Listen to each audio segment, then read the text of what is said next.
Hi friends, అక్షయ తృతీయకి నేనేం బంగారం కొనలేకపోతున్నాను, నేనేం వెండి కొనలేకపోతున్నాను ఫ్రెండ్స్ అని బాధపడే వాళ్ళు చాలామంది ఉంటారు. బాధపడనే వద్దు, నాలాగే ఇలాంటివి కొని ఆనందపడండి ఫ్రెండ్స్. ఏం కాదు, నెక్స్ట్ ఇయర్ మంచిగా ఉందాం, మంచిగా తీసుకుందాం. కొనలేను అని బాధపడే వాళ్ళ గురించి అయితే నేను చెప్తున్నాను ఫ్రెండ్స్. నేను ఏం కొనలేదు, ఇదిగో ఇలాంటివి కొని ఆనందపడుతున్నాం అనమాట. చిన్న చిన్న వస్తువులు, నాకు వీటిల్లోనే ఆనందం ఉందన్నమాట. కొనే శక్తి ఉంటే దేవుడు ఇస్తే ఎప్పటికైనా కొని తీరుతామన్నమాట.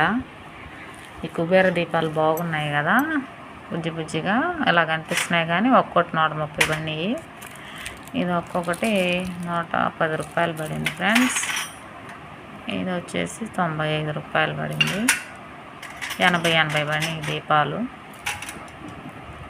ఇది 195 పడింది, వెయిట్ ఉంది కొద్దిగా. ఇది వచ్చి 40 రూపాయలు పడింది. ఇది 500 చిల్లర పడింది అమ్మవారికి ప్రసాదానికి. మ్యాంగోస్ 100 పడినాయి. ఇలా వీటి గురించి మాట్లాడుకుంటూ ఆనందించవచ్చు. మనం ఒకరికి దానం ఇచ్చే పరిస్థితులైనా ఉన్నాం కదా. ఇప్పుడు బాధపడకుండా ఒక 500 షాపుకు తీసుకెళ్ళి బట్టలు పెట్టండి, లేకపోతే ఎవరికన్నా అన్నం పంచండి. అక్షయ తృతీయ రోజు కేవలం బంగారం కొండమే అనేది కాదు, దానం ఇస్తే దానికి రెట్టింపు దేవుడు మనకి ఇస్తాడనమాట. అది అక్షయం అంటే.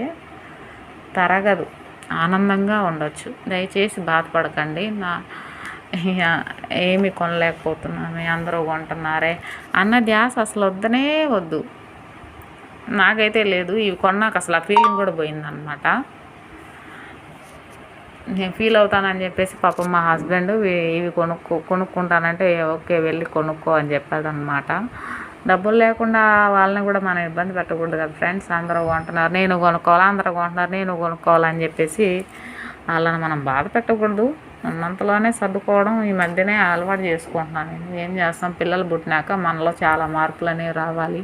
ఒక ఏజ్ అంటూ వచ్చినాక మన కాపురాన్ని మనమే సర్దుబాటు చేసుకోవాలన్నమాట.